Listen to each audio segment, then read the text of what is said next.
बहुत अच्छी प्रस्तुति थी, आपको मैं उसके लिए बधाई देता हूं। श्री रजनीश सिंह जी। माननीय सभापति महोदय, मैं महामहिम राज्यपाल महोदय के अभिभाषण के विरोध में बोलने के लिए खड़ा हुआ हूं। मैं अपने क्षेत्र की जनता का इस पवित्र लोकतंत्र के पवित्र मंदिर से उनका आभार व्यक्त करता हूं कि मुझे उन्होंने पुनः आशीर्वाद देकर इस सदन में पहुंचाया। और माननीय सभापति महोदय, ये सदन जो बैठा है निश्चित रूप से हमारे जैसे नौजवानों के लिए बड़ी प्रेरणा का और बहुत कुछ सीखने का सदन है।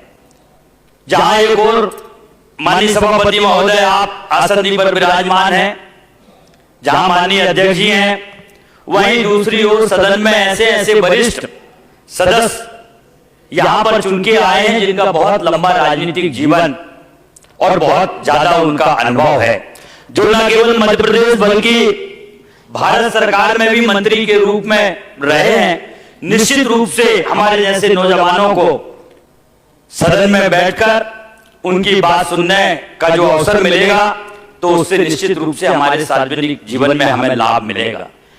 पर यह तब संभव होगा माननीय सभापति महोदय जब ये विधानसभा लंबे समय तक चलेगी, इसकी समय सीमा बढ़ाई जाएगी, ये हफ्ता 12 दिन 15 दिन तक बिल्कुल चले और हर विषय पर विस्तृत चर्चा हो, तब जाकर आने वाली पीढ़ी को हमारे वरिष्ठ सदस्यों से ज्ञानवर्धन हो पाएगा।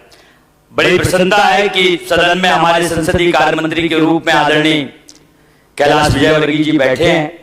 भारत सरकार में और देश में इनको कार्य करने का अनुभव है। आदरणीय प्रहलाद पटेल जी, आदरणीय राव उदय प्रताप सिंह जी, अभी माननीय गोपाल भार्गव जी बैठे थे, लगातार 9-9 10-10 बार से चुन के आए हैं।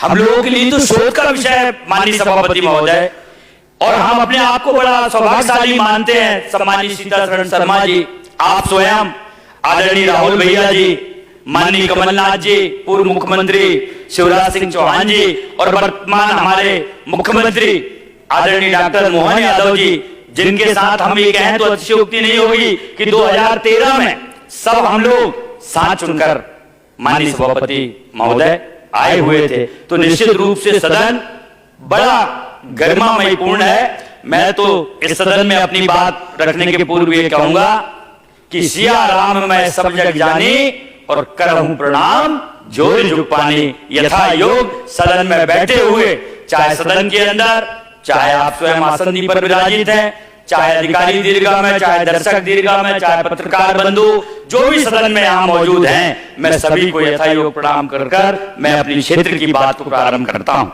माननीय सभापति महोदय, आज अन्नदाता किसान भाइयों के लिए रबी की फसल में 2 चीजों की महत्वपूर्ण आवश्यकता है। अंतिम चरण में किसानों के काम चल रहे हैं, एक सिंचाई में और दूसरी बिजली की। जहां जहां बांधों से, नहरों से, केनालों से सिंचाई होती है, वहां पर अंतिम पानी की रबी की फसल में जरूरत है। पर माननीय सभापति महोदय, मेरे जिले में और विशेषकर मेरी विधानसभा में एशिया का सबसे बड़ा मिट्टी का बांध संजय सरोवर है, जिसमें लगभग 2.5 लाख हेक्टेयर जमीन सिंचित होती है, 2.5 लाख एकड़ जमीन सिंचित होती है, जिसमें एलबीसी, आरबीसी, टीएलबीसी ऐसी नहरों का विस्तारीकरण है।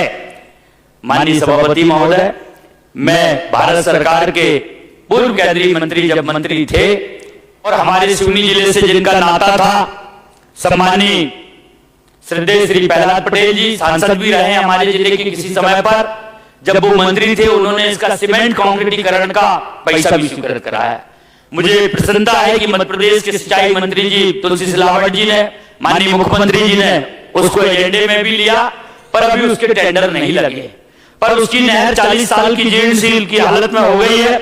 मैं इस स्वीकृति के लिए उनका आभार व्यक्त करता हूं और ये अपेक्षा रखता हूं कि जल्द से जल्द उसके टेंडर लग जाए, ताकि यही 1.5 महीने के बाद अप्रैल और मई और जून 2 महीने 3 महीने का अवसर मिलेगा, उसमें जितना भी केनालों का काम हो जाए, लंबी योजना है, समय ज्यादा लगेगा, क्योंकि हर साल किसानों को उसी नहरों से पानी देना है। माननीय सभापति महोदय, आज ये स्थिति है, तालाब में पानी है, पर माननीय सभापति महोदय सरकारी अमला बराबर नहीं है। आज एक जो सब इंजीनियर है, उसकी मूल प्रतिस्थापना सब इंजीनियर में है। वो सब इंजीनियर का भी काम देख रहा है, वो एसडीओ का भी काम देख रहा है, वो अतिरिक्त और अन्य जगहों का प्रभार भी देख रहा है, सी भी वही है, ऐसे भी वही है। आज एक एक अधिकारी पर 4-4 विभागों का अतिरिक्त प्रभार है, और एक ब्लॉक का नहीं। अगर वो सीओ है, अनुविभागीय अधिकारी है, तो वो एक ब्लॉक का नहीं है, पता चलता है कि वो 3-3 ब्लॉकों का सीओ है। ऐसे में कैसे हम विकास की ओर आगे जाएंगे? कैसे हम सरकार की मंशा के अनुरूप काम कर पाएंगे? कैसे हम हमारी विधानसभा में हमारे जनमानस को हम न्याय दिला पाएंगे? कैसे उनके हम काम कर पाएंगे? सरकार नियुक्ति करे, सरकार भर्तियां खोले। आज आउटसोर्स का विषय है, आउटसोर्स से भर्ती की जा रही है, पर लाइनमैन तो लाइनमैन का ही काम करेगा, उसका अपना एक अनुभव है। आज बिजली की स्थिति देखें हम, तो वहां पर भी 25-25 गांव में एक ही लाइनमैन है। आउटसोर्स से नए लोगों को रखा गया है, पर उनका इतना भारी अनुभव नहीं है, जिससे कि आए दिन दुर्घटनाएं घटित होते रहती हैं। या तो सरकार आउटसोर्स शब्द लगाकर कर उन्हीं को नियमित कर दे, तो ताकि उनको भी उनका भविष्य सुरक्षित रहे, और उनको अच्छा प्रशिक्षण देकर और उनको काम की जिम्मेवारी सौंपी जाए।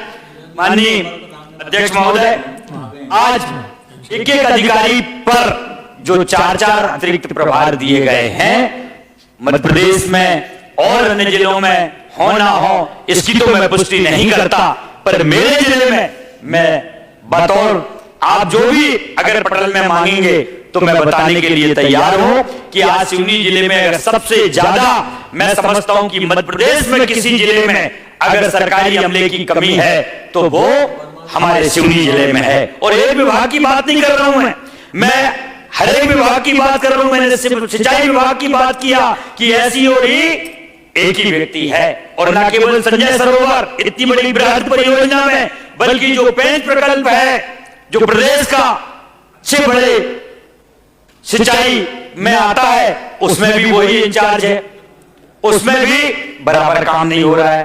तो माननीय सभापति महोदय, मैं आपके माध्यम से प्रदेश के और इस सदन के नेता सम्माननीय मुख्यमंत्री जी से भी प्रार्थना करता हूं, संबंधित विभाग के मंत्री जी से भी प्रार्थना करता हूं कि वो इस ओर ध्यान दें और अविलंब हमारे जिले में सरकारी अमला की पूर्ति कराने का काम करें, ताकि जनता ने जिस विश्वास और भरोसे के साथ हमें सदन में अपनी बात को रखने के लिए भेजा है, हम उसे उसमें खरे उतरने का हम प्रयास कर सकें। दूसरी बात मैं बिजली की करूंगा।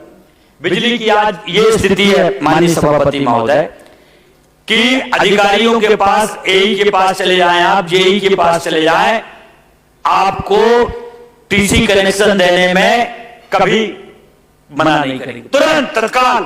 पर माननीय सभापति महोदय, हम जिस ट्रांसफार्मर से बिजली लेने का प्रयास कर रहे हैं, जिस गांव के ट्रांसफार्मर से प्रयास कर रहे हैं, सरकारी अमले को, उस विभाग को ये तो पता रहना चाहिए कि उस ट्रांसफार्मर में क्षमता कितनी है। एक व्यक्ति पूरा नौजवान है और 1 कुंटल का और 1.5 कुंटल का भार उठा सकता है और बोरा लेके चल सकता है, वहां तक तो ठीक है, पर अगर उसके ऊपर आप 5 कुंटल का भार अगर रख देंगे तो निश्चित रूप से उसकी रीढ़ की हड्डी सुरक्षित नहीं रहेगी, उसकी गर्दन सुरक्षित नहीं रहेगी, उसका शरीर इतना बड़ा बोझा नहीं ढो पाएगा। आज वही स्थिति मध्य प्रदेश में बिजली विभाग की बनी हुई है कि मनाही किसी को नहीं और व्यवस्थाएं किसी को नहीं मिल रही है। माननीय सभापति महोदय, ट्रांसफार्मर जल रहा है, 12 से 15 दिन तक सुधारने के लिए कोई नहीं आ रहा है, और जब जनप्रतिनिधि, चाहे सरपंच हो, चाहे जनपद के सदस्य हो, चाहे जिला पंचायत के सदस्य हो, चाहे निर्वाचित प्रक्रिया में कोई भी जनप्रतिनिधि हो, चाहे माननीय सांसद जी हो, चाहे विधायक हो, जब बार बार अधिकारियों को इस ओर ध्यान आकर्षित करते हैं तो 12 दिन 15 दिन बाद वही के वही ट्रांसफार्मर फिर से आ जाता है, गांव के उपभोक्ताओं पर, अन्नदाता किसानों को बड़ा उत्साह रहता है कि एमपीवी की गाड़ी आ गई जिसमें नसैनी लगी है, जिसमें 4 लोग हैं, अब हमारा ट्रांसफार्मर बदल जाएगा, अब हमारी गेहूं की जो फसल बोए हैं, चना की जो फसल बोए हैं, सरसों की जो फसल बोए हैं, दलहन बोए हैं, अरे इसका तो बहुत ही अच्छा रहेगा। पर जैसे ही वो लगकर गाड़ी रवाना ऑफिस की ओर होती है और समय दिया जाता है कि बस चालान जैसे ही वहां पहुंचता है परमिट, उसके बाद चालू हो जाएगा। यहाँ टकटकी लगाकर अन्नदाता अपने खेत में स्टार्टर के सामने, मोटर के सामने बैठा रहता है, बिजली आती है पर आदरणीय सभापति महोदय वो मोटर चालू नहीं हो पाती है, वोल्टेज कम रहता है। कहां 440 वोल्ट और कहां गांव में 170 वोल्ट में इसके प्रमाण दे सकता हूं माननीय सभापति महोदय। आज समाप्त करें आप। माननीय सभापति महोदय, आपसे और माननीय अध्यक्ष जी से मेरे को बड़ी अपेक्षा है और उसका कारण यह है माननीय सभापति महोदय कि जिस उम्र में हम आज बोलने की ताकत इस सदन में जनता के आशीर्वाद से रख रहे हैं, इतनी उम्र तो आपको सियासत और हुकूमत करते हो गई और ये सब चीजों से आप बड़े बारीकी से दोनों जन गुजरे हैं, तो बड़ा साहस रहता है कि जब आप लोग आसंदी पर बैठे रहे तो हमारी वेदना को बड़ी नजदीकी से आप सुनने का प्रयास करेंगे। मैं निवेदन करना चाहता हूँ कि इस सदन में मैं बड़े बड़े विद्वानों के समक्ष पहली बार मुझे बोलने का अवसर मिल रहा है। इसके पहले 2013 में चुनकर आया था, तब माननीय सभापति महोदय इतने बड़े बड़े विद्वान सदस्य नहीं आए थे। मैंने माननीय हमारे पूर्व केंद्रीय मंत्री प्रहलाद पटेल जी का जिक्र किया था, माननीय कैलाश विजयवर्गीय, तुलसी सिलावट जी का मैंने जिक्र किया था। ये ऐसे लोग हैं माननीय सभापति महोदय, जब बोलते हैं ये लोग तो हम सुनते हैं कि ये कहां से प्रारंभ होते हैं, कहां से जाते हैं माननीय सभापति महोदय। और इस सदन में ऐसे भी लोग हैं सम्मानीय। आप भूमिका में बहुत ज्यादा गहराई से चले गए, 3 मिनट तो आपने उसमें बर्बाद कर दिया शुरू में। माननीय सभापति महोदय, हमने बात सीखा ही आपसे है कि जो जितनी अच्छी भूमिका बनाएगा उसका उतना अच्छा प्रस्तुतिकरण होगा। हमने सदन में यह भी देखा कि जब गोपाल भार्गव जी बोलते हैं, जब गौरीशंकर सेजवार जी बोलते थे, जब सम्मानीय स्वर्गीय सुंदरलाल पटवा जी प्रदेश के पूर्व मुख्यमंत्री जी बोलते थे तो सदन कहीं चलता था।